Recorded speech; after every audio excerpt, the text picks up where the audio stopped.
La lluvia había empezado media hora antes, fina y caprichosa, como si el cielo de Madrid también estuviera dudando de algo. Julieta Montero no lo notó. No notó nada que no fuera el latido sordo en sus sienes, el ardor en los ojos de tanto llorar, y la certeza aplastante de que el mundo tal como lo había conocido había dejado de existir esa tarde. Había salido del piso sin abrocharse bien el abrigo. Lo recordaría más tarde, ese detalle tonto, el botón del medio desabrochado, el cinturón del abrigo arrastrando por el suelo del ascensor mientras bajaba los 4 pisos con los ojos tan llenos de lágrimas que las paredes se movían. Había salido del edificio en la calle Velázquez y el portero la había mirado con esa discreción entrenada de los porteros madrileños que ven todo y no dicen nada, y ella ni siquiera lo había visto a él. Afuera el ruido de la ciudad le golpeó en la cara. Coches, voces, un autobús frenando a media manzana, el pitido de un semáforo. La vida siguiendo, normal, indiferente, como si dentro de ese portal no acabara de ocurrir algo que había roto algo de manera irreparable. Tenía 31 años, 5 meses de embarazo, y el teléfono en la mano derecha con el número de su madre a punto de marcar. Pero no lo marcó. No podía. No todavía. Porque marcar ese número significaba decir las palabras en voz alta, y decir las palabras en voz alta significaba que eran verdad de una manera que todavía podía diferir si no hablaba. Entonces pidió el coche. Pulsó los botones como quien actúa en piloto automático, porque el cuerpo sabe que si se detiene, si se permite un solo segundo de quietud, todo se derrumbará de una vez. El aviso llegó. Coche negro, matrícula. No lo leyó. Ya estaba en la acera, ya lo veía. Ya abría la puerta trasera con una mano torpe y se dejaba caer dentro con todo el peso de una mujer que llevaba horas de pie, sosteniendo algo que se había partido en dos. Siga, dijo. Por favor, siga. Si te gustan las historias que te atrapan desde el primer segundo, suscríbete ahora, porque lo que estás a punto de vivir no es una historia cualquiera. No dijo ni buenos días, ni un destino. Solo ese ruego quebrado, esa palabra que era en realidad una súplica para que el mundo no se detuviera, para que los minutos siguieran avanzando, aunque ella no supiera hacia dónde. El hombre que estaba al volante no arrancó de inmediato. Rodrigo Andrade tenía 41 años, 2 empresas en el sector inmobiliario que sumaban más activos de los que la mayoría de la gente podía imaginar, y la costumbre irritante, según su asistente, según su socio, según casi todo el mundo, de manejar él mismo cuando quería pensar. Ese martes por la tarde había salido de una reunión larga y tensa en un despacho de la calle Serrano y había decidido dar una vuelta antes de volver a la oficina. Sin rumbo. Solo él y el volante y la ciudad que mojaba los cristales. Oyó la puerta abrirse. Oyó ese siga roto, casi sin voz, y se quedó inmóvil un instante, con las manos sobre el volante, sin entender del todo lo que acababa de ocurrir. Miró por el espejo retrovisor.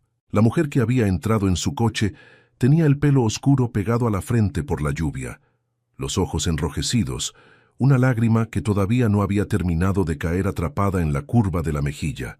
Llevaba un abrigo beige que debía de haber sido elegante esa mañana, y que ahora parecía tan deshecho como ella, y lloraba en silencio, con esa forma de llorar que da más pena que los sollozos, esa respiración entrecortada de quien intenta contener lo que ya no tiene contención posible. Rodrigo notó varias cosas al mismo tiempo, que era hermosa incluso así, incluso rota, que estaba temblando y que no era su coche que había pedido, porque en la pantalla de su teléfono, que seguía abierta sobre el salpicadero, no había ninguna solicitud activa. No dijo nada de eso. Arrancó. ¿A dónde?, preguntó con una voz que salió más baja de lo que pretendía. Ella tardó en responder.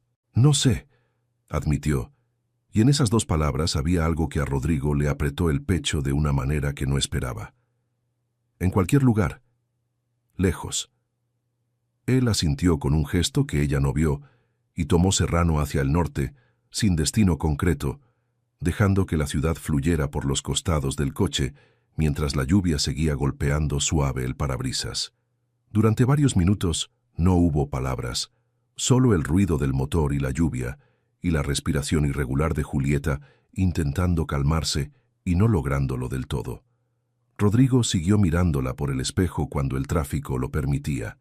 Cada vez que sus ojos volvían al retrovisor, la veía un poco más, y cada vez que la veía algo en su interior, hacía un movimiento extraño, como un engranaje que lleva años sin usarse y de pronto alguien lo toca. Fue entonces cuando lo notó. La manera en que ella apoyaba la mano en el vientre. No era un gesto consciente. Probablemente ella ni siquiera se daba cuenta, pero lo hacía con una suavidad y una naturalidad que solo tiene un significado posible. Un gesto antiguo, casi instintivo, de protección. Estaba embarazada. Rodrigo volvió los ojos a la carretera y apretó el volante un poco más fuerte. Pasaron por el Retiro, por la M30, sin que ninguno dijera nada. Luego ella habló. No lo hizo con orden ni con estructura.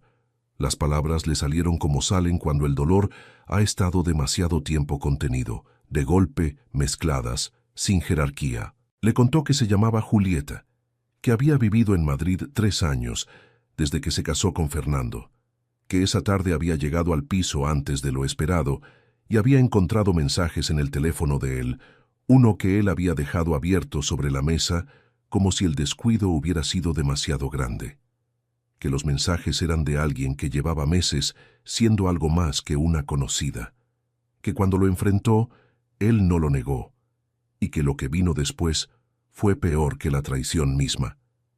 La miró con una frialdad que ella no le había conocido antes y le dijo que recogiera lo necesario para unos días, que él necesitaba espacio para pensar. «Me echó», dijo, y su voz sonó incrédula aún, como si en alguna parte de ella todavía no acabara de procesar la palabra. «De mi propia casa. Bueno, de la suya, de la casa en la que llevo 3 años viviendo, con 5 meses de embarazo». Rodrigo no dijo nada. Escuchó. «Mis padres están en Asturias», continuó ella, «en un pueblo pequeño, cerca de Oviedo. Ellos nunca aprobaron la relación con Fernando. Decían que éramos muy distintos, que él no era de fiar, que yo me estaba alejando demasiado. Cuando me casé fue tenso, y ahora volver así, embarazada, separada, sin nada». Se le quebró la voz. «No puedo darles esa razón todavía. No hoy». En ese momento no supo que los iba a llamar esa misma noche, que marcaría el número de su madre con la misma mano con la que antes no había podido, y que la voz de Elena Montero al otro lado del teléfono iba a tener esa temperatura que solo tiene la voz de una madre cuando su hija la necesita de verdad. Que su madre no diría «ya te lo decía», sino «¿estás bien, hija? ¿Está bien el bebé?». Que esas 2 preguntas iban a romperle algo que llevaba apretado todo el día. Rodrigo la escuchó hasta que las palabras se agotaron solas, y cuando el silencio volvió, fue un silencio diferente al primero, menos tenso, más honesto. «¿Tienes dónde ir esta noche?», preguntó. Ella tardó. «No», admitió en voz muy baja. Rodrigo miró la hora en el salpicadero. Eran las 7:20 de la tarde. Afuera seguía lloviendo. Tomó una decisión que en ese momento le pareció simple y que con el tiempo entendería que había sido cualquier cosa menos eso. «Te llevo a mi casa», dijo. Julieta alzó los ojos y lo miró por primera vez directamente. Fue entonces, en ese momento, cuando cayó en la cuenta de que no sabía quién era el hombre que conducía. Había entrado al coche como quien se lanza al vacío, sin mirar, sin pensar. La pantalla del teléfono la había iluminado un segundo después, con una notificación del aplicativo. Su conductor había cancelado el viaje. «Usted no es mi chofer», dijo, y no era una acusación, era apenas un descubrimiento tardío. «No», confirmó él sin apartar los ojos de la carretera. «Entonces...». Ella miró a su alrededor como si el interior del coche pudiera explicarle algo. Era un vehículo caro, eso sí, muy caro, del tipo que huele a cuero genuino, y lleva los controles con una discreción que en sí misma resulta ostentosa. «Entraste al coche equivocado», dijo él, con una sencillez que no tenía ningún rastro de burla. «Estaba estacionado donde estaba, Supongo que en el estado en que estabas no te fijaste en la matrícula. Julieta sintió que debería haberse bajado en ese momento, que la lógica, el sentido común, el instinto de autopreservación básico le indicaban abrir la puerta y salir. Pero la lluvia seguía cayendo, y el coche olía a algo limpio y cálido, y ella estaba tan agotada que el solo pensamiento de volver a la acera le producía un cansancio físico insoportable. «¿Quién es usted?», preguntó. «Rodrigo Andrade». El nombre no le dijo nada en ese momento. Tal vez debería haberle dicho algo. En los círculos de la construcción y el mercado inmobiliario de Madrid, el nombre Andrade tenía un peso específico considerable. Pero Julieta era profesora de lengua en un colegio del barrio de Lavapiés, hija de un mecánico y una enfermera de un pueblo de 120 vecinos cerca de la costa asturiana. Y los nombres que resonaban en los consejos de administración de las grandes promotoras inmobiliarias no formaban parte de su universo de referencia. «Julieta», dijo ella, como si fuera justo que él también supiera. «Ya lo sé», dijo él, «me lo contaste hace 10 minutos». Ella parpadeó. Tenía razón. Se había presentado entre lágrimas y sin darse cuenta. Una risa corta, involuntaria, que duró medio segundo, le escapó de la garganta. Fue la primera vez que algo parecido a la ligereza rozó esa tarde. Rodrigo la miró por el espejo y sintió que ese medio segundo de risa era la cosa más inesperada que había escuchado en mucho tiempo. La mansión de Rodrigo Andrade estaba en La Moraleja, al norte de Madrid. Julieta lo supo cuando el coche se detuvo ante una verja de hierro negro que se abrió en silencio y dejó ver un camino de adoquines flanqueado por setos recortados que la lluvia había vuelto de un verde brillante y casi irreal. La casa era grande. Era, de hecho, la clase de casa que uno no describe como grande porque la palabra resulta insuficiente. 3 plantas, fachada de piedra clara, luces exteriores encendidas que proyectaban sombras suaves sobre el jardín mojado. Julieta la miró desde el asiento trasero del coche y tuvo la sensación absurda de haber entrado sin querer en una película. «Puedes quedarte el tiempo que necesites», dijo Rodrigo mientras apagaba el motor. «No puedo quedarme aquí», dijo ella automáticamente, porque había algo en ella que reaccionaba al ofrecimiento con una resistencia casi refleja. No quería deber nada. No quería ser un problema para nadie. No quería que la ayudaran como se ayuda a alguien roto. ¿Por qué no? La pregunta era sincera, no retórica, y eso la descolocó. «Porque no te conozco», dijo ella, «porque sería raro, porque tienes 5 meses de embarazo, no tienes dónde ir esta noche, y está lloviendo», dijo él con una practicidad que no era fría sino clara. «El resto lo hablamos dentro». Julieta miró la lluvia, miró sus manos, sintió al bebé moverse con ese movimiento suave que todavía la sorprendía cada vez, ese recordatorio constante de que no estaba sola aunque todo a su alrededor indicara lo contrario. Abrió la puerta del coche. Dentro, la casa tenía esa temperatura exacta y esa iluminación cálida que en los lugares muy ricos parece natural, pero que en realidad es el resultado de mucho cuidado y mucho dinero. Julieta atravesó el umbral y se encontró en un hall de techos altos con suelo de mármol claro y una escalera de madera oscura que subía en curva hacia el piso superior. 2 empleados aparecieron con una eficiencia que parecía coreografiada.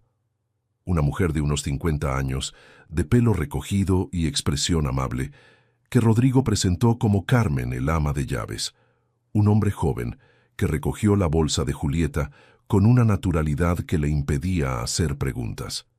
Carmen miró a Julieta con la discreción experta de quien ha aprendido que en esta casa las situaciones inusuales son parte del paisaje, y no expresó nada que no fuera una bienvenida cálida, y la pregunta de si la señora quería cenar algo o prefería descansar primero. La señora. Julieta sintió que la palabra le caía encima como algo que no era suyo. «Descansaré», dijo porque era la respuesta más simple y porque la verdad era que no sabía si podría comer. Carmen la llevó a una habitación en el primer piso, grande, luminosa incluso de noche, con una cama que tenía demasiadas almohadas y un cuarto de baño con mármol y toallas dobladas en triángulo. Una ventana amplia daba al jardín mojado y a las luces exteriores que seguían brillando sobre los setos. Julieta dejó el bolso sobre la silla. Se miró en el espejo del baño, el pelo todavía húmedo de la lluvia, los ojos enrojecidos, el abrigo arrugado. Reconoció en su reflejo la cara de alguien que ha pasado el día entero en modo supervivencia. Se quitó el abrigo, se lavó la cara con agua fría, apoyó las manos en el borde del lavabo y se miró de nuevo.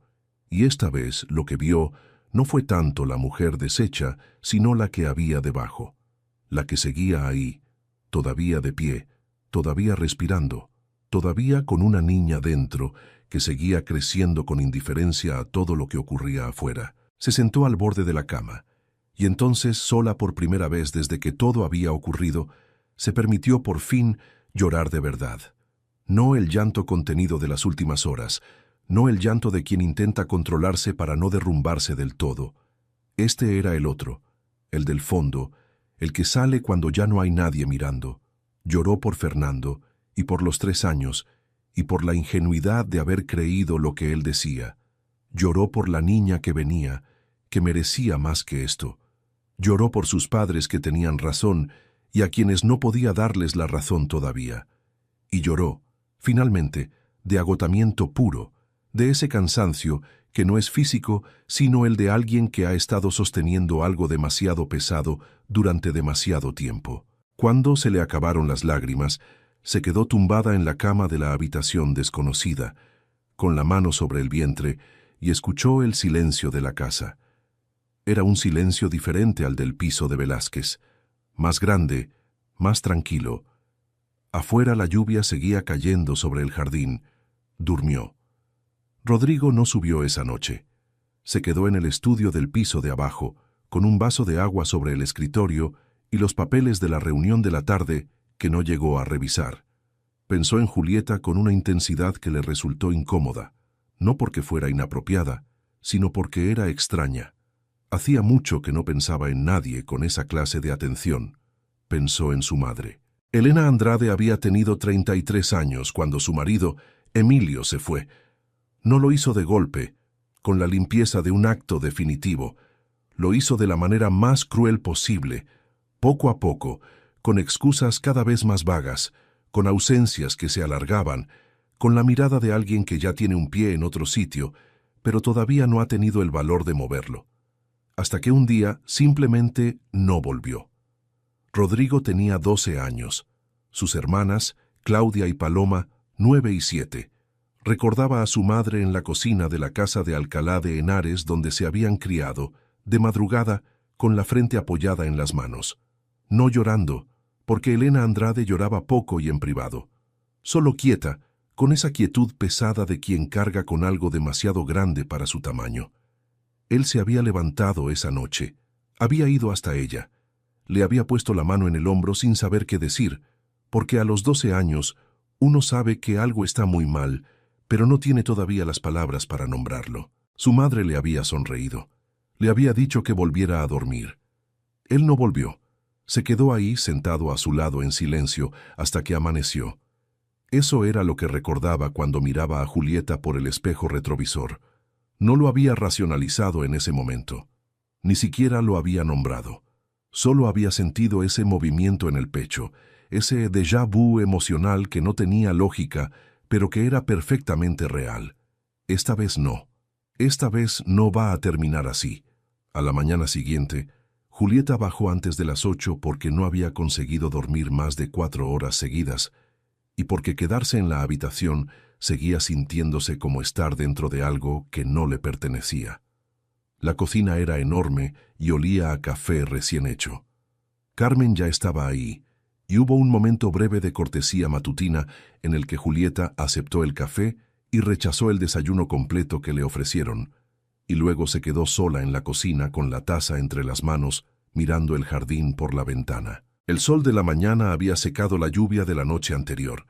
Los setos seguían siendo de ese verde brillante. Había un banco de piedra bajo un árbol que Julieta no supo identificar, pero que le pareció el lugar más tranquilo que había visto en mucho tiempo. ¿Dormiste?, se giró. Rodrigo estaba en el umbral de la cocina con una taza en la mano y la corbata todavía a medio hacer, lo cual le daba un aspecto ligeramente menos controlado que el de la noche anterior. Era alto, de espaldas anchas, con ese tipo de presencia que ocupa el espacio sin pedirlo. Julieta lo miró de frente por primera vez con luz natural y tuvo el pensamiento involuntario, casi inmediato, de que era un hombre muy atractivo. Se lo reprochó internamente con una puntualidad casi cómica. «Algo», dijo. «Gracias». Él asintió y entró a la cocina. Desayunaron casi en silencio. Fue un silencio que no era incómodo del todo, o que era incómodo de una manera que ambos parecían dispuestos a tolerar sin hacer nada al respecto. Ella miraba el jardín. Él miraba el periódico en su teléfono sin leerlo realmente. «Quiero irme hoy», dijo Julieta cuando la taza estuvo vacía.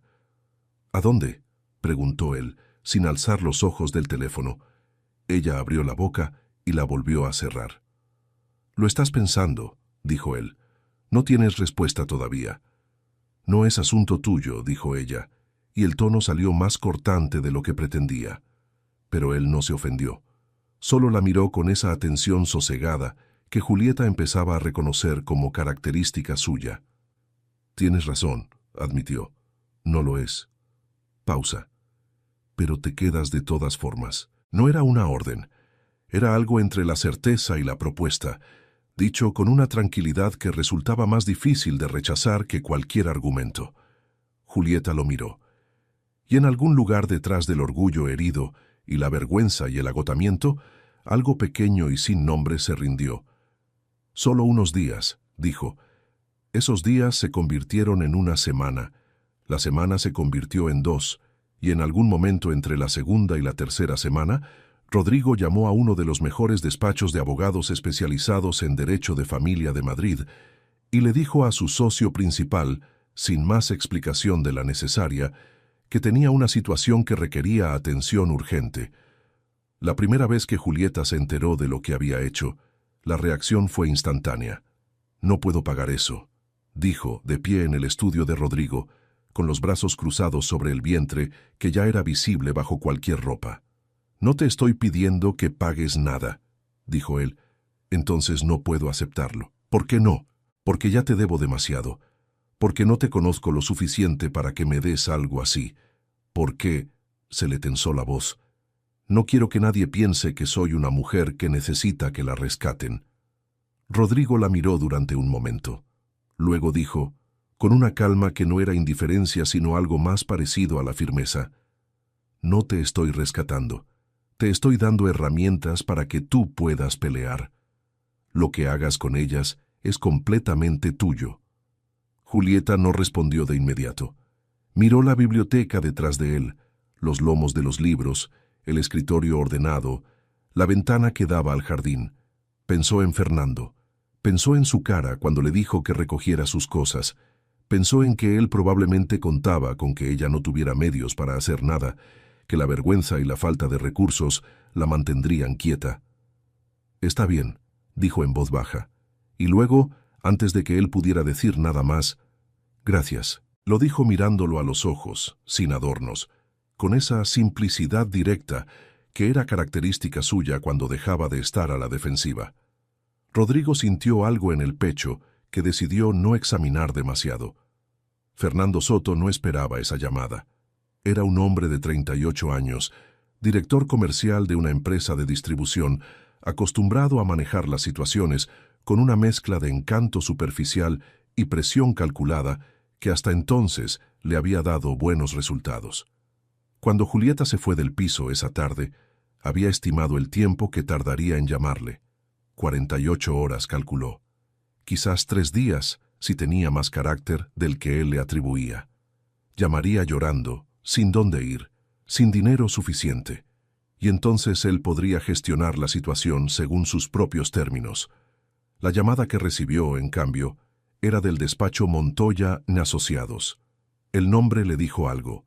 En el mundo empresarial madrileño, ese nombre decía bastante. Se interesó. Y cuando le comunicaron que representaban a su esposa en el procedimiento de separación y que se procedería a solicitar una pensión compensatoria, la custodia exclusiva del bebé y una parte del patrimonio generado durante el matrimonio, Fernando Soto sintió por primera vez que el suelo se movía bajo sus pies. Lo que no sabía era quién pagaba esos abogados. Tardó 2 semanas en averiguarlo, y cuando lo supo, la irritación se transformó en algo que se parecía más a la rabia y que tenía, en el fondo, bastante de humillación. Rodrigo Andrade. El nombre era suficiente. Fernando empezó a hacer preguntas, y las respuestas que obtuvo lo pusieron en una posición que no le gustaba en absoluto, ante un hombre con más recursos, más influencias, y lo que era peor, mejor reputación que él en prácticamente todos los ámbitos que importaban. Decidió intentar recuperar a Julieta. No por amor, aunque él habría jurado lo contrario si alguien se lo preguntara. Por imagen, por el bebé, que era suyo, y cuya existencia como hijo de Fernando Soto era un hecho que él no estaba dispuesto a negociar desde una posición de debilidad. Y porque había algo en la idea de que Julieta estuviera bien, cuidada, en casa de otro hombre, que lo encendía de una manera que él tampoco habría sabido nombrar con honestidad. Mientras tanto, en La Moraleja, la convivencia seguía tejiendo sus propias tramas. Carmen observaba la situación con la discreción de quien ha trabajado muchos años en casas ajenas y ha aprendido que las cosas que ocurren entre personas no necesitan ser nombradas para ser reales. Vio cómo el señor Andrade, que solía llegar a casa a las 9 de la noche y cenar solo en el estudio con papeles sobre la mesa, empezó a llegar más temprano. Vio cómo preguntaba por Julieta si no la encontraba en los espacios comunes. Vio cómo le cambiaba la cara, de esa manera mínima pero inconfundible cuando ella reía. Marcos, el asistente personal de Rodrigo, tenía 32 años y era incapaz de guardar una observación para sí mismo cuando encontraba a Carmen en la cocina.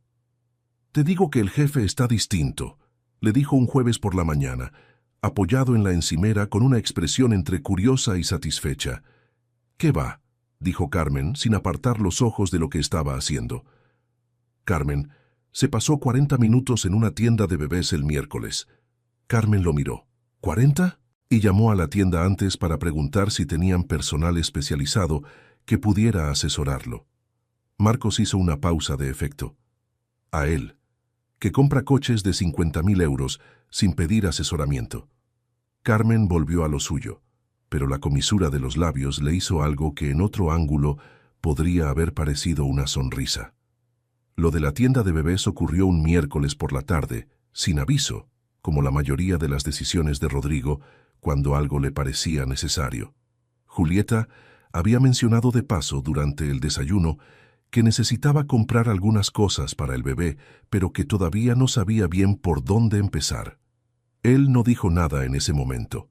3 horas después, entró a una de las tiendas especializadas más grandes del barrio de Salamanca, con la determinación de quien va a cerrar un contrato y la total ausencia de contexto de quien nunca ha pisado un lugar así en su vida. El resultado fue desconcertante para ambas partes. Había hamacas, cunas, sillas, portabebés, monitores, bañeras de plástico de colores, packs de pañales en tamaños que no entendía, mantas con animales bordados, bodys con textos en inglés cuyo humor le pasó completamente desapercibido, y una sección de juguetes que lo dejó parado en el pasillo durante 4 minutos sin moverse. La asesora de la tienda, una mujer joven llamada Lucía, lo encontró en esa posición y le preguntó si necesitaba ayuda con una amabilidad que llevaba aparejada cierta dosis de compasión. «Sí», dijo él, «necesito todo lo necesario». Lucía parpadeó. «¿Todo?» «Lo básico, lo esencial, lo que...» Hizo un gesto vago hacia la tienda.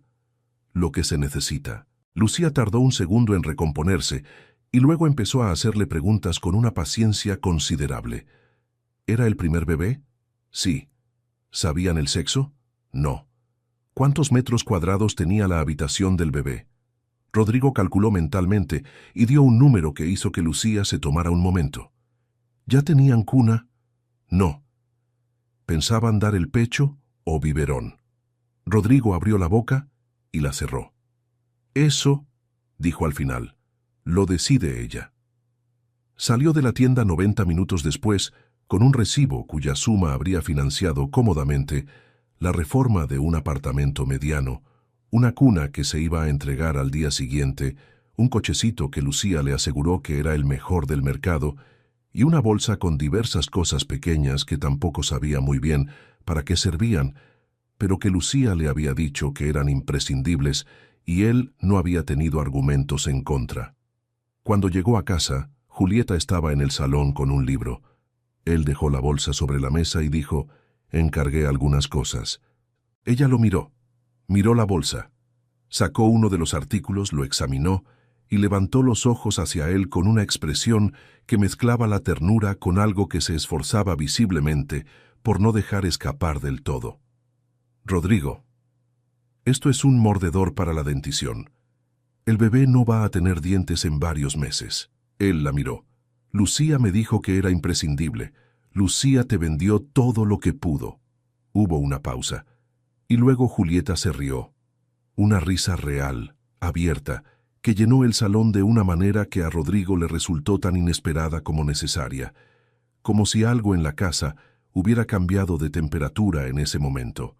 Él la miró reírse y sintió algo que no supo nombrar, pero que era cálido y extraño y que duró bastante más de lo que esperaba. El primer control médico al que Rodrigo la acompañó fue porque Julieta mencionó que tenía cita y que necesitaría pedir un taxi, y él dijo, sin aparente reflexión, que la llevaba a él. Julieta protestó brevemente y luego aceptó, porque estaba aprendiendo que ciertas batallas con él eran de una eficacia muy baja. La consulta era en una clínica privada del barrio de Chamberí. La sala de espera tenía sillas de piel color crema y una música suave que pretendía transmitir calma, y lo conseguía solo parcialmente. Había 3 parejas esperando, todas ellas con esa mezcla de nerviosismo y anticipación que tiene algo de conmovedor. Rodrigo y Julieta se sentaron uno al lado del otro con la rigidez levemente artificial de 2 personas que están muy pendientes de no tocarse sin motivo. La enfermera que los llamó los miró a los dos con una sonrisa profesional y amable. «¿Es el papá?», preguntó mirando a Rodrigo mientras sujetaba la carpeta con la historia clínica de Julieta. El silencio fue de medio segundo, que es exactamente el tiempo suficiente para que un silencio resulte elocuente. «Soy el acompañante», dijo Rodrigo. «Por supuesto», dijo la enfermera, con el tono neutro de quien ha aprendido que las situaciones familiares son complejas y no es asunto suyo. Julieta no dijo nada, pero cuando entraron a la sala de ecografía y el médico pidió que la acompañante se sentara en la silla junto a la camilla, Rodrigo se sentó sin comentario y sin apartar los ojos de la pantalla cuando la imagen apareció. Era la primera vez que lo veía. No lo habría sabido describir exactamente. El bebé en la pantalla era una silueta borrosa, en movimiento, con el corazón marcando ese pulso rápido y firme que el médico nombró como normal, perfecto, todo bien. Rodrigo lo miró en silencio durante toda la duración de la ecografía. Julieta lo miró a él en un momento, cuando el bebé hizo un movimiento brusco que el médico señaló con satisfacción, y vio en su perfil algo que no esperaba ver, una expresión que era nueva, quieta, concentrada, como si lo que ocurría en esa pantalla fuera algo que le importaba de una manera que él tampoco esperaba. «Todo está bien», dijo el médico. «Excelente desarrollo. ¿Quieren saber el sexo?». Julieta miró a Rodrigo antes de responder, sin saber muy bien por qué lo miraba a él para esto. Él la miró de vuelta, y en esa fracción de segundo compartida hubo algo que ninguno de los dos habría sabido nombrar, pero que ambos sintieron con igual claridad. «Sí», dijo Julieta, «es una niña». El camino de vuelta lo hicieron casi en silencio, pero era el silencio de alguien que tiene demasiado en qué pensar, no el silencio vacío. Julieta miraba por la ventanilla la ciudad que pasaba, los plátanos de la calle, los niños saliendo de los colegios, la vida ordinaria de un martes por la tarde que de pronto le parecía hermosa, de una manera que hacía unos días habría sido imposible. «Una niña», dijo Rodrigo en voz baja, como si lo estuviera asimilando. «Una niña», repitió ella.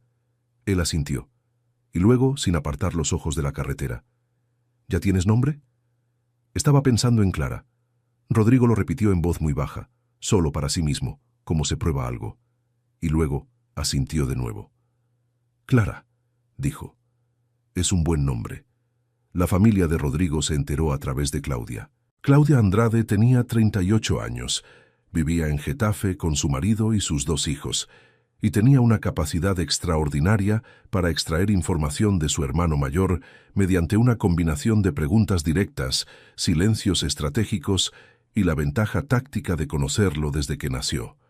Rodrigo cometió el error de mencionarle, durante una llamada rutinaria de domingo, que tenía una situación en casa. Claudia tardó exactamente 4 preguntas en llegar al núcleo del asunto. Una mujer embarazada viviendo contigo, repitió con un tono que contenía múltiples capas simultáneas. No es lo que parece, dijo él. ¿Y qué parece? No lo sé, pero no es eso. ¿Cómo se llama?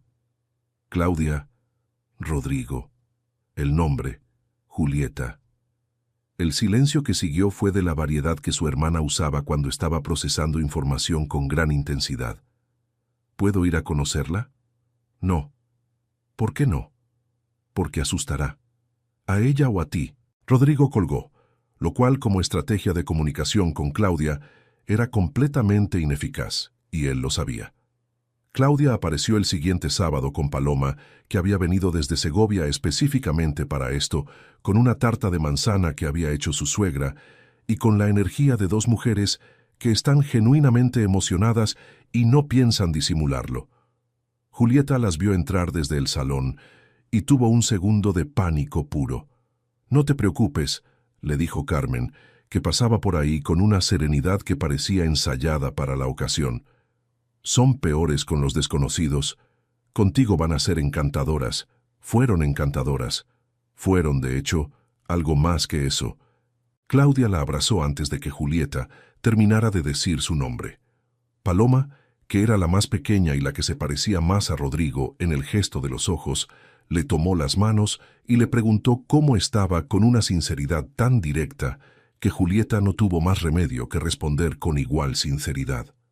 Y en algún punto entre la tarta de manzana y el tercer café, con Rodrigo mirando la escena desde la silla del rincón, con una expresión entre resignada y algo que no quería examinar demasiado, Julieta se encontró riendo de cosas que Claudia contaba sobre la infancia de su hermano y sintiéndose por primera vez en semanas en algo que se parecía peligrosamente a estar en casa. «Tiene que venir a conocer a los niños», le dijo Claudia al despedirse, con una determinación que no esperaba respuesta negativa. «Cuando quieras», dijo Julieta, y se dio cuenta de que lo decía en serio. Rodrigo las acompañó hasta el coche. Cuando volvió a entrar, Julieta estaba recogiendo las tazas de la mesa del salón. Él se apoyó en el marco de la puerta y la observó un momento. «¿Fueron como esperabas?», preguntó. «Peor», dijo ella sin volverse. «Me caen muy bien, no lo esperaba». Rodrigo no dijo nada, pero algo en su pecho se acomodó en una posición nueva, como cuando una pieza encuentra su lugar sin que nadie la haya buscado activamente. Había momentos que Julieta guardaba sin proponérselo. El martes en que llovió otra vez, y ella estaba leyendo en el sofá con las piernas recogidas, y él llegó antes de lo habitual, y se sentó en el sillón de enfrente sin encender la televisión, sin abrir el teléfono, solo ahí, en silencio. Y ella sintió que ese silencio era uno de los más tranquilos en los que había estado en mucho tiempo. La mañana en que bajó a desayunar, y encontró que él había dejado sobre la mesa un artículo impreso sobre técnicas de relajación para el tercer trimestre del embarazo, sin nota, sin explicación, simplemente ahí, con la misma discreción con que hacía la mayoría de las cosas que hacía por ella. La noche en que no pudo dormir, y bajó a la cocina a las 2 de la madrugada, y lo encontró ahí, también él sin dormir, con un vaso de agua y los papeles de trabajo que llevaba a casa. Se miraron en la penumbra de la cocina iluminada solo por la luz del extractor, y ninguno preguntó por qué el otro estaba despierto, y se quedaron un rato sentados a la mesa de la cocina, hablando de cosas sin importancia, de Asturias, de la sidra, de un perro que ella había tenido de niña, de nada en particular, hasta que el cansancio fue más fuerte y los dos subieron a sus habitaciones sin que ninguno nombrara lo que había sido ese rato. Julieta empezó a notar cosas de él, la manera en que pensaba antes de hablar, esa fracción de segundo de silencio antes de cada respuesta que al principio le había parecido distancia y que fue entendiendo como cuidado. La forma en que trataba a Carmen y a los demás empleados, con una consideración que no tenía nada de condescendente. El modo en que cuando algo le preocupaba se ponía de pie y caminaba, siempre hacia la ventana, siempre con las manos en los bolsillos. Y había algo más, algo que ella intentaba no nombrar pero que existía de todas formas, la manera en que él la miraba. No siempre, no de manera continua ni invasiva, pero a veces, cuando ella no lo esperaba, alzaba los ojos y encontraba los de él, fijos en ella, con una atención que era algo más que amable, algo que tenía temperatura, algo que duraba un segundo más de lo necesario y que dejaba en Julieta una vibración que le resultaba incómoda precisamente porque no le resultaba desagradable. Ella se decía que era la situación, que era la vulnerabilidad, el agradecimiento, la proximidad forzada, que un hombre atractivo y atento siempre iba a generar cierta confusión en una mujer que acababa de salir de una relación destructiva. Se lo decía con convicción, con argumentos sólidos, y luego él entraba a la habitación y los argumentos se volvían más difíciles de sostener. La noche de la camisa fue un accidente. Rodrigo había enviado varias prendas a lavar, como de costumbre, y Carmen las había repartido en los armarios correspondientes.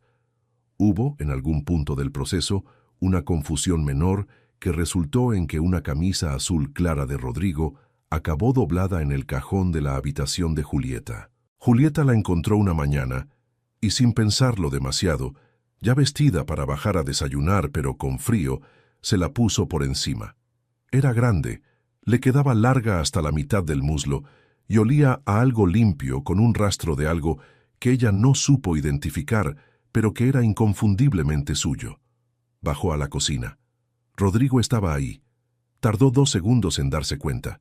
Julieta lo vio en cuanto entró. Él levantó los ojos del teléfono, los bajó un instante hacia la camisa y luego los volvió a subir hacia su cara.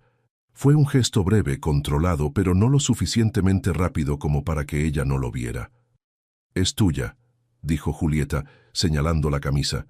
«Creo que la pusieron en mi cajón por error». «No importa», dijo él, pero no apartó los ojos de inmediato. Se quedó mirándola durante ese segundo extra que lo decía todo y nada al mismo tiempo, y Julieta sintió el calor subir desde el pecho hasta el cuello con una velocidad que no pudo controlar. Se sirvió el café sin decir nada más. Él volvió al teléfono, pero durante el resto del desayuno ninguno de los dos habló de manera natural y los silencios tenían una textura diferente, más densa, más cargada, como si la temperatura en la cocina hubiera subido 2 grados sin que nadie tocara el termostato. Fernando apareció un sábado por la mañana. No en La Moraleja, porque no sabía la dirección, sino a través de un mensaje de texto a Julieta que llegó mientras ella estaba en el jardín, sentada en el banco de piedra bajo el árbol, con el sol de noviembre sobre los hombros. El mensaje era largo. Estaba escrito con la clase de habilidad calculada que Fernando usaba cuando quería parecer vulnerable. Frases cortas, puntos suspensivos, palabras como error y arrepentimiento y te necesito, mezcladas con referencias al bebé que Julieta reconoció inmediatamente como lo que eran. No amor, estrategia. Lo leyó 2 veces, lo guardó en el bolsillo, y se quedó sentada en el banco mirando el jardín con una quietud que era nueva en ella, una quietud que no venía del agotamiento, sino de algo más firme. Pensó en Fernando, pensó en cómo lo había conocido, a los 27 años, en una cena de compañeros de trabajo de una amiga común. Él había tenido, en ese entonces, la clase de encanto que en ese momento le pareció seguridad. Una voz firme, una sonrisa fácil, la certeza aparente de alguien que sabe lo que quiere. Se había enamorado de esa certeza más que de él, lo entendía ahora con una claridad que entonces no tenía. Había confundido la confianza en sí mismo con la confiabilidad. no era lo mismo. Sus padres lo habían visto. Su madre, con esa perspicacia tranquila de las mujeres que han vivido mucho, había dicho una sola vez que había algo en Fernando que no terminaba de convencerla, y luego no lo repitió más porque Julieta ya había decidido, y Elena Montero sabía cuándo decir las cosas y cuándo guardarlas. Su padre había apretado los labios en la boda con la expresión de alguien que está siendo valiente de una manera que le cuesta. Ahora Julieta pensaba en ellos con una mezcla de vergüenza y gratitud que todavía no sabía cómo nombrar bien. Habían tenido razón, y sin embargo no se lo habían restregado. Cuando ella llamó llorando desde el coche equivocado, su madre respondió al segundo tono, y lo primero que dijo fue: «¿Estás bien? ¿Está bien el bebé?» «No, ya te lo decía». «No, ¿ves?» Solo eso. Solo lo que importaba. Se lo contó a Rodrigo esa tarde. Lo vio cambiar mientras escuchaba. No de manera dramática, no con palabras o gestos grandes.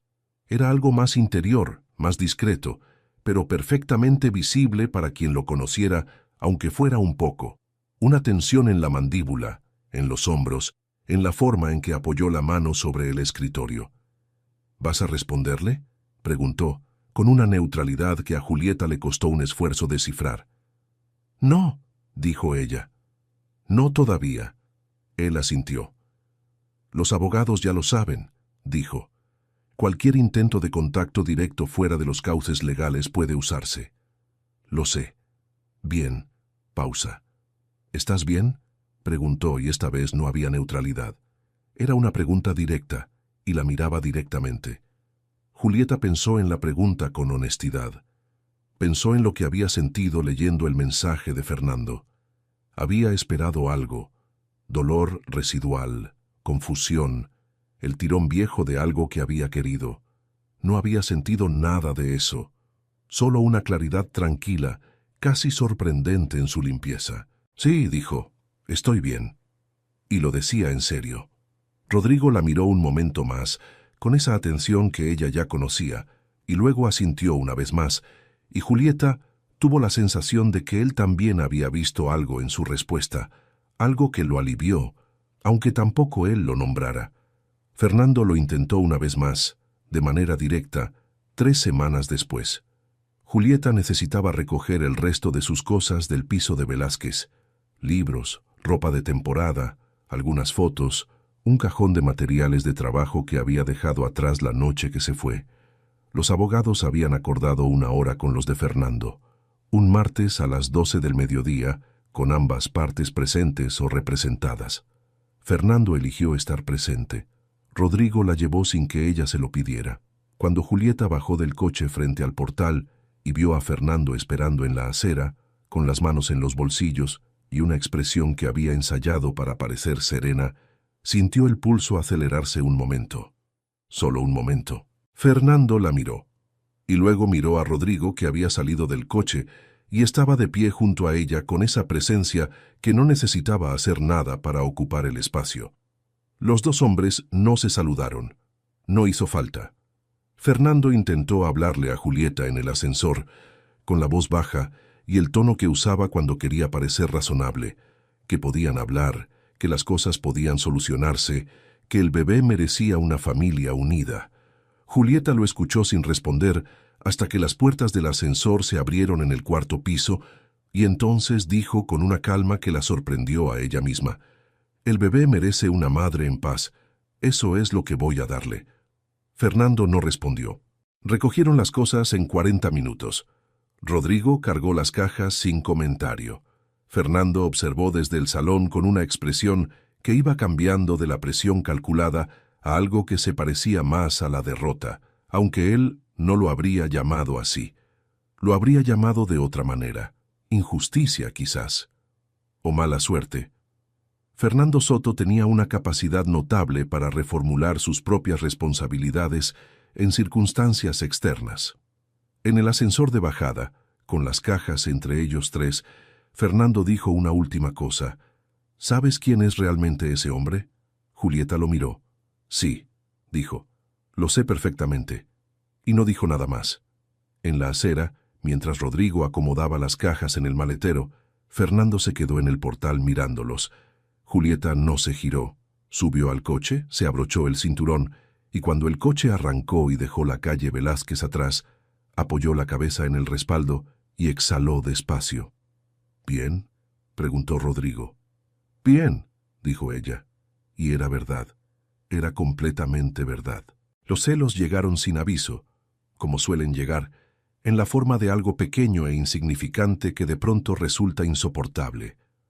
Fue una tarde en que Julieta habló por teléfono durante casi una hora con alguien que la hacía reír. Rodrigo la oyó desde el estudio, esa risa que ya conocía, la risa real que no era la educada, sino la que salía sin control. Sintió algo que identificó erróneamente, de manera muy breve, como irritación por el ruido.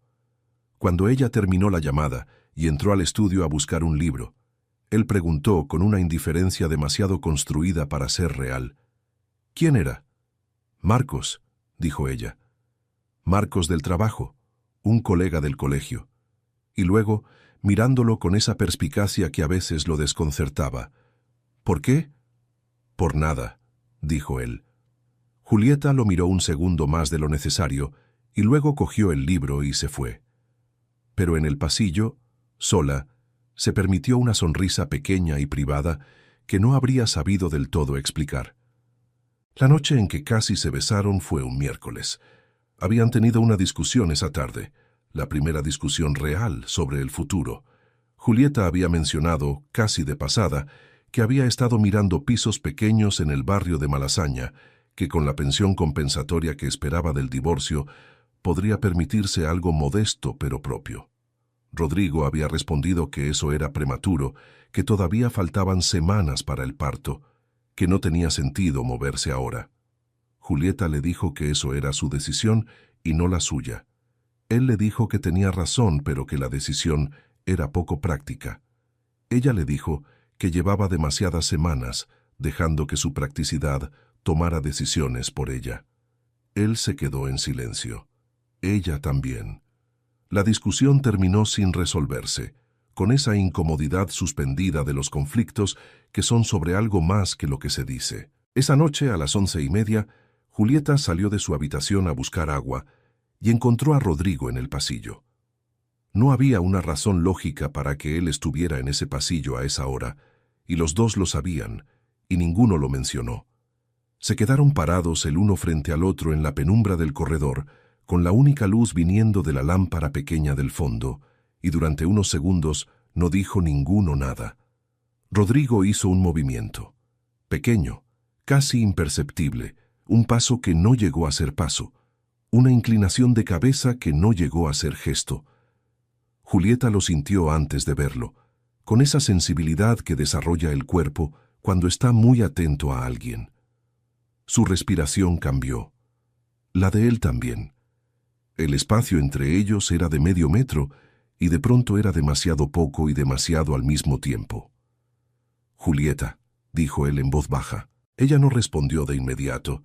Sentía el calor de él desde donde estaba, o creía sentirlo, que para el caso era lo mismo. Sentía su propio pulso en el cuello y en las muñecas y en la punta de los dedos. Sentía ganas de acercarse y miedo exactamente proporcional de hacerlo. «No», dijo ella, no con firmeza, con una suavidad que era casi lo contrario.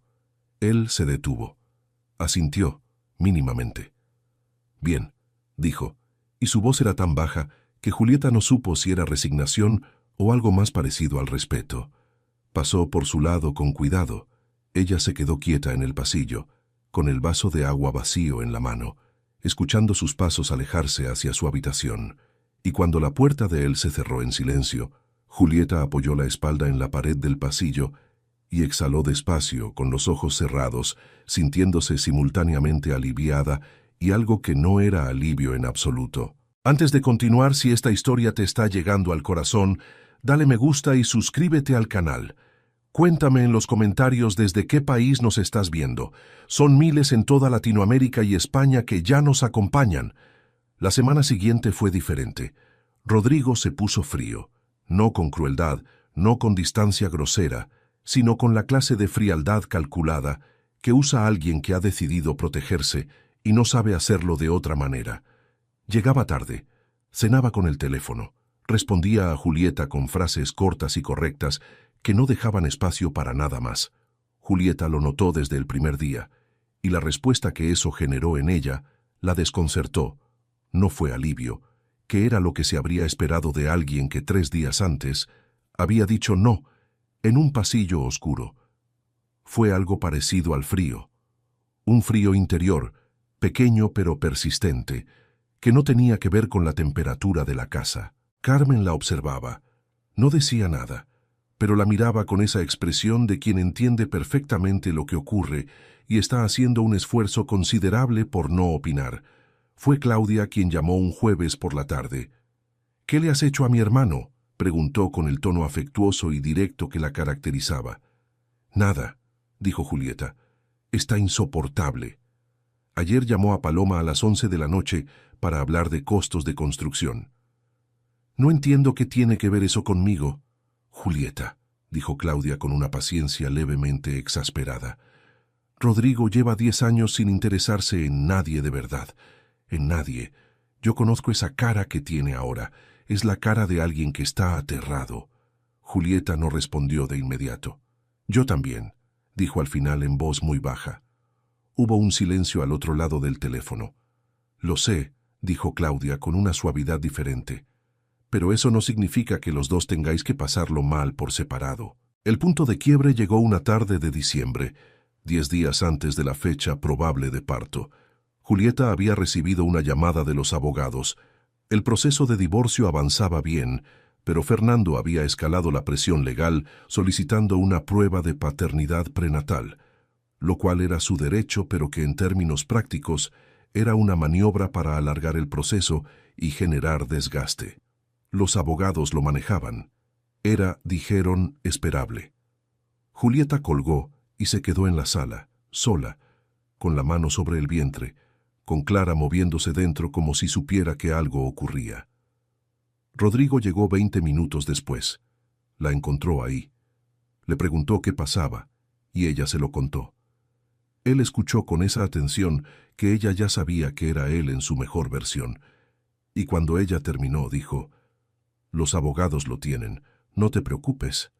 «No es eso», dijo Julieta. «¿Qué es entonces?» Ella lo miró y decidió, en ese momento, ser honesta.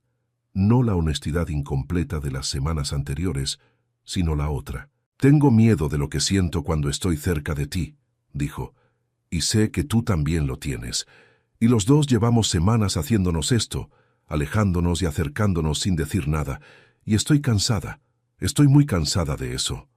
Rodrigo no dijo nada de inmediato. «Julieta, no tienes que decir nada ahora», dijo ella. «Pero tampoco puedo seguir fingiendo que no pasa nada. No soy capaz». Se puso de pie, fue hacia el pasillo, y fue entonces cuando él habló. «Mi madre se quedó sola con 33 años y 3 hijos», dijo, con una voz que era más baja de lo habitual pero perfectamente audible. «Mi padre se fue sin mirar atrás, y yo la vi cargar con eso durante años, y me prometí, con 12 años, que nunca iba a ser ese hombre, que nunca iba a mirar a alguien que me necesitara y apartar la vista». Julieta se detuvo, se giró.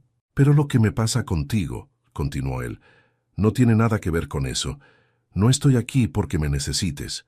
Estoy aquí porque...» Hizo una pausa. «Porque no quiero estar en otro lado». El silencio que siguió fue distinto a todos los anteriores. Julieta lo miró desde el umbral del pasillo, con los ojos brillantes, con la mano todavía sobre el vientre, y por primera vez en muchos meses no sintió el impulso de alejarse.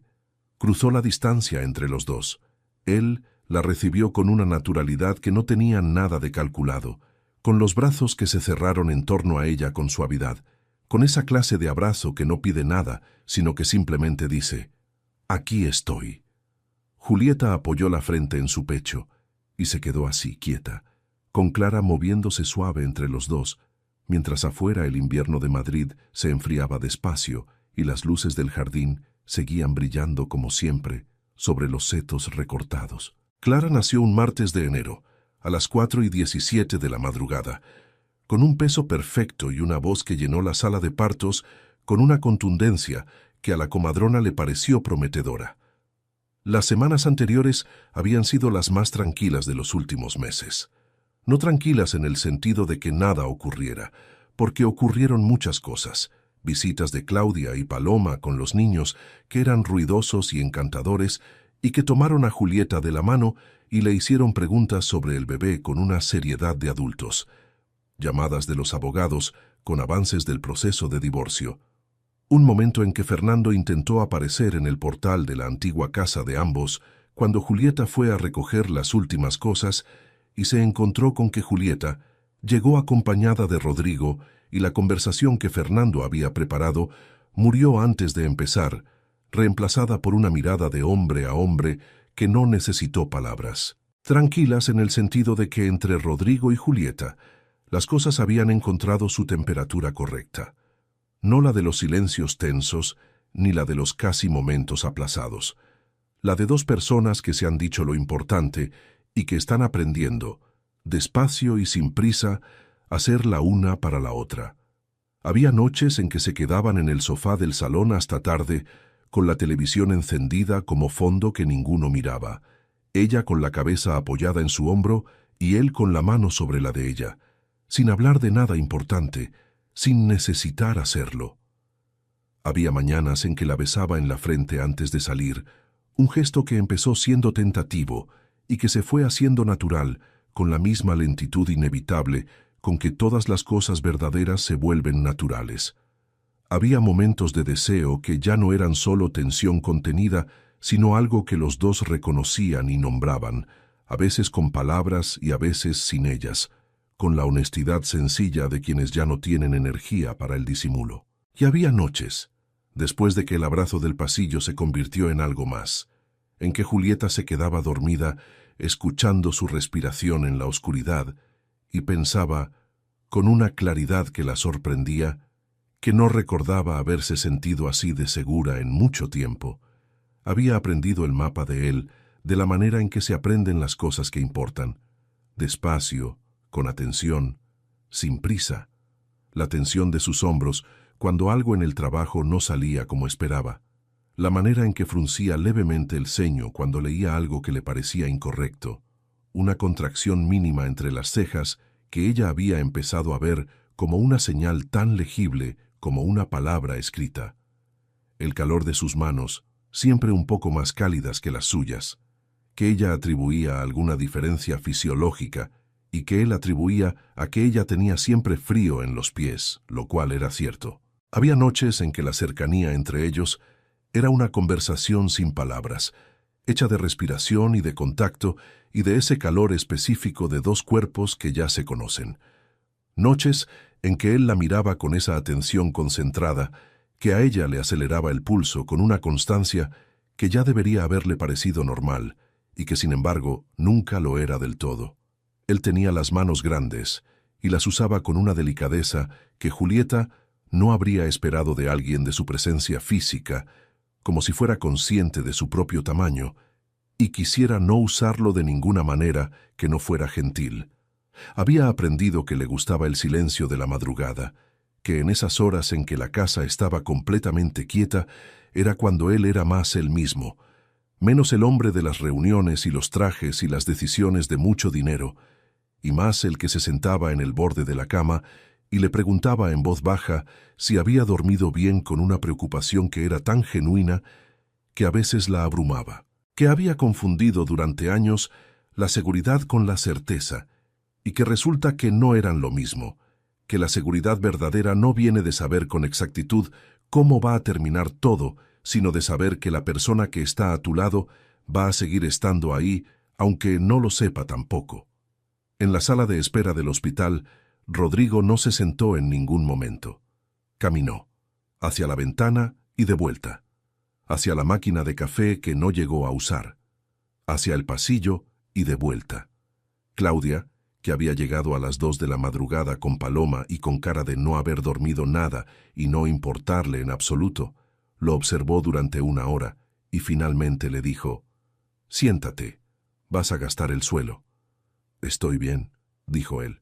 Sí, clarísimamente, dijo Paloma, desde el asiento donde llevaba rato con el teléfono en la mano, fingiendo leer algo.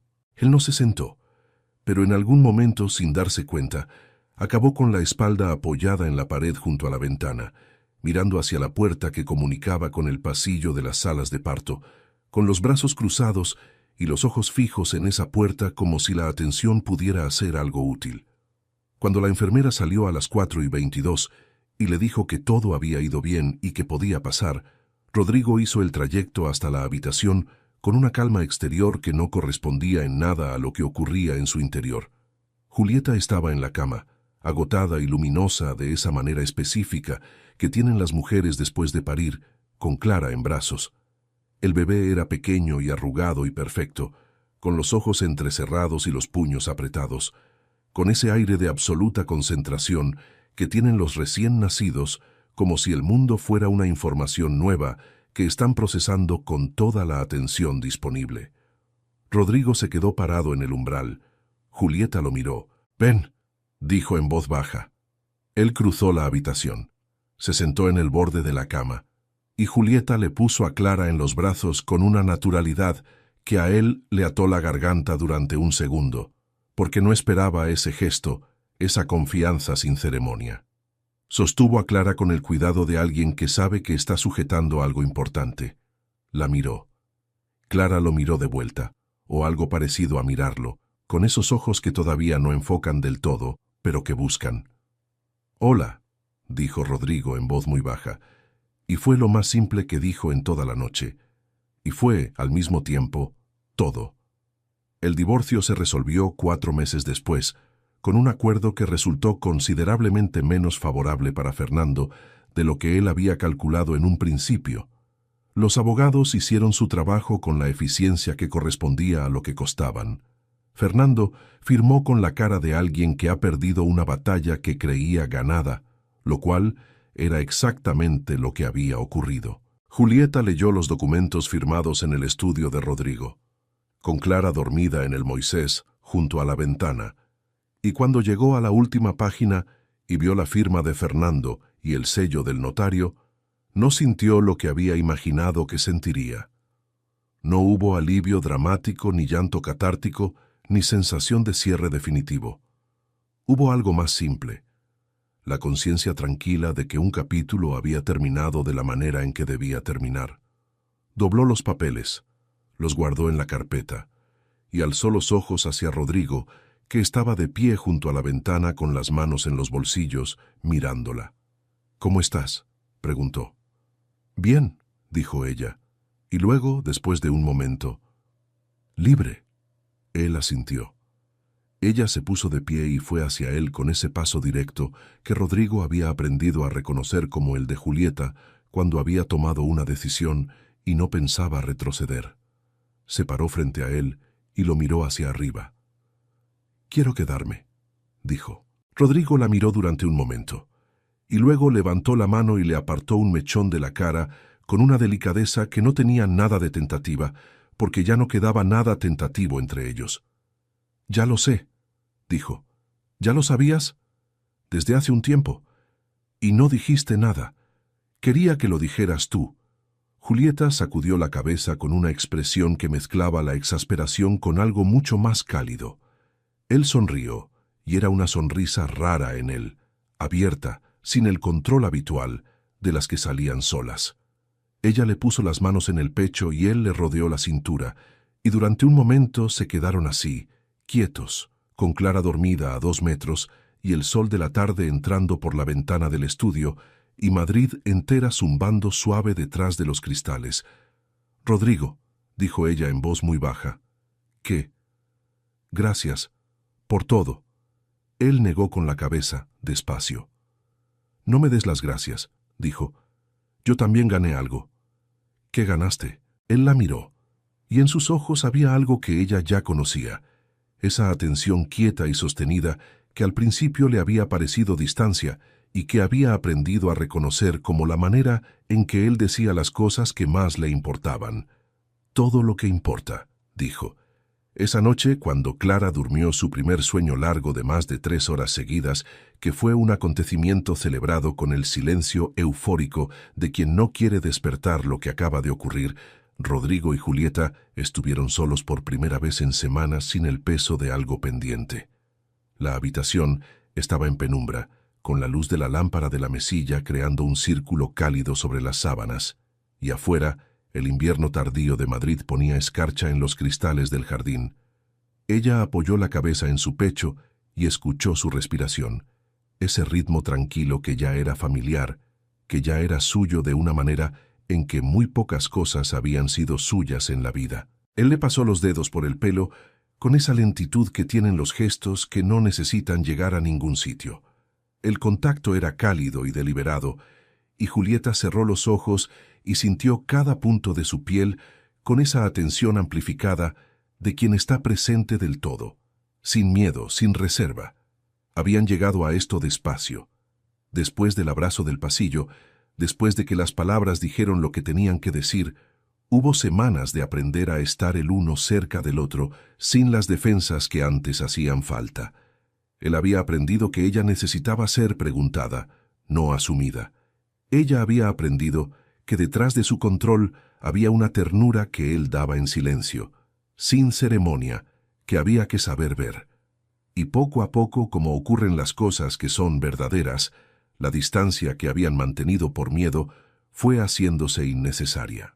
La primera vez que durmieron juntos de verdad, sin la urgencia ni la torpeza de los comienzos, con la calma de dos personas que ya saben que no tienen que apresurarse a ningún lado, Rodrigo le había dicho algo al oído que Julieta guardó como se guardan las cosas que no se repiten porque no hacen falta, que no había esperado esto, que no había esperado a ella, que resultaba que las cosas que uno no busca son a veces las que llegan con más certeza.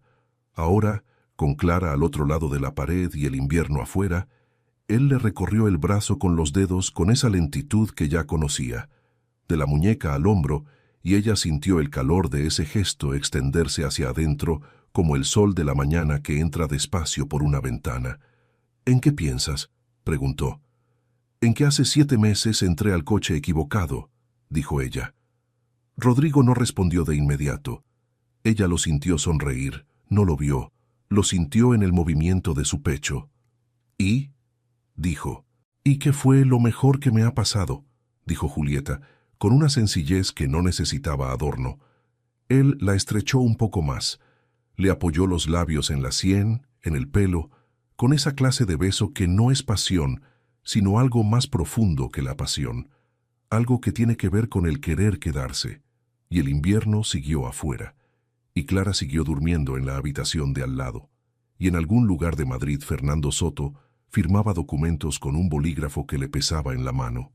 Y en Asturias los padres de Julieta ya sabían todo porque ella se los había contado por teléfono un domingo, y su madre había llorado, y su padre había dicho que cuando pudieran querían conocer a ese hombre, y las hermanas de Rodrigo ya le habían mandado mensajes a Julieta, con fotos de cuando Rodrigo tenía 8 años, que él nunca supo que existían. Y en La Moraleja, en esa habitación con la lámpara encendida y el jardín helado afuera, 2 personas que se habían encontrado por accidente descubrían que ciertas cosas que parecen errores son, vistas desde el ángulo correcto, la única manera en que podían haber ocurrido. Los padres de Julieta llegaron a Madrid en marzo, cuando Clara tenía 6 semanas. Antonio Montero era un hombre de pocas palabras y manos grandes de mecánico que llevaban décadas de trabajo impreso en los nudillos. Elena Montero era una mujer menuda y de ojos oscuros que tenían la misma expresión directa que los de su hija. Llegaron en el tren de la mañana desde Oviedo, con una maleta mediana y una bolsa de comida que Elena había preparado porque no confiaba en que hubiera nada decente que comer en Madrid, lo cual era objetivamente falso, pero que a nadie se le ocurrió discutir. Rodrigo los recibió en la puerta. Fue un momento que Julieta había estado imaginando con cierta tensión, sin saber muy bien qué esperar. Su padre no era un hombre que ocultara su opinión con facilidad. Antonio miró a Rodrigo durante un segundo, con esa evaluación directa que tienen los hombres que han trabajado con las manos toda la vida y no tienen tiempo para protocolos innecesarios. Rodrigo aguantó la mirada sin flanquear. Luego, Antonio extendió la mano. Antonio Montero, dijo. Rodrigo Andrade. Y luego, sin añadir más. Pasen, por favor. Elena entró y fue directo a su hija, y la abrazó durante un buen rato sin decir nada. Y Julieta enterró la cara en su cuello y olió el perfume de siempre, el de su infancia, el de todas las veces que había llegado con algo roto al que su madre había puesto remedio, y sintió que algo que llevaba meses apretado se aflojaba definitivamente. Luego, Elena pidió ver a Clara. Lo que ocurrió a continuación fue lo que ocurre siempre con los bebés y los abuelos, que es algo que trasciende cualquier tensión previa y cualquier desacuerdo pendiente. Elena tomó a Clara en brazos con la naturalidad de quien ha hecho eso muchas veces, y Clara, que era una bebé con criterio, no lloró sino que la miró con esa seriedad de los recién nacidos que parece sabiduría antigua. Antonio, de pie junto a la ventana, miraba a su nieta con una expresión que Julieta no le había visto antes. Una expresión abierta, sin la contención habitual. Se acercó y le puso el dedo en la palma de la mano a Clara, y Clara lo agarró con esa firmeza sorprendente de los bebés. Y Antonio no dijo nada, pero sorbió por la nariz una sola vez. Esa tarde, mientras Elena y Julieta hablaban en la cocina con Clara dormida en el Moisés y el olor del café llenando el espacio, Antonio encontró a Rodrigo en el estudio. Se quedó parado en el umbral. ¿Puedo?, preguntó. Claro, dijo Rodrigo. Dijo. Antonio entró. Se sentó en la silla frente al escritorio con la postura de quien no está acostumbrado a los sillones caros y preferiría una silla de madera normal. Miró a Rodrigo durante un momento. «Mi hija es orgullosa», dijo. «Lo sé», dijo Rodrigo. «No le gusta deber nada a nadie». «También lo sé». Antonio asintió levemente. «¿Qué quiere usted de ella?», preguntó con la franqueza de quien no tiene tiempo para rodeos. Rodrigo no respondió de inmediato. Pensó la respuesta con el cuidado que merecía, porque era la clase de pregunta que merece cuidado. «Quedarme», dijo al final. Antonio lo miró durante un momento más. Luego asintió una vez, con la lentitud de alguien que está registrando algo. «Bien», dijo, y se levantó. Fue la conversación más corta y más completa que Rodrigo recordaba haber tenido en mucho tiempo. «¿Llegaste hasta el final? Entonces ya sabes lo que se siente cuando alguien te elige, no porque te necesite, sino porque no quiere imaginar su vida sin ti. Cuéntame en los comentarios. ¿Cuál fue el momento que más te llegó? ¿El espejo retrovisor, la ecografía, el pasillo o ese abrazo final? Te leo a todos. Y si quieres más historias como esta, ya sabes qué hacer. Suscríbete y activa la campanita. Nos vemos en la próxima.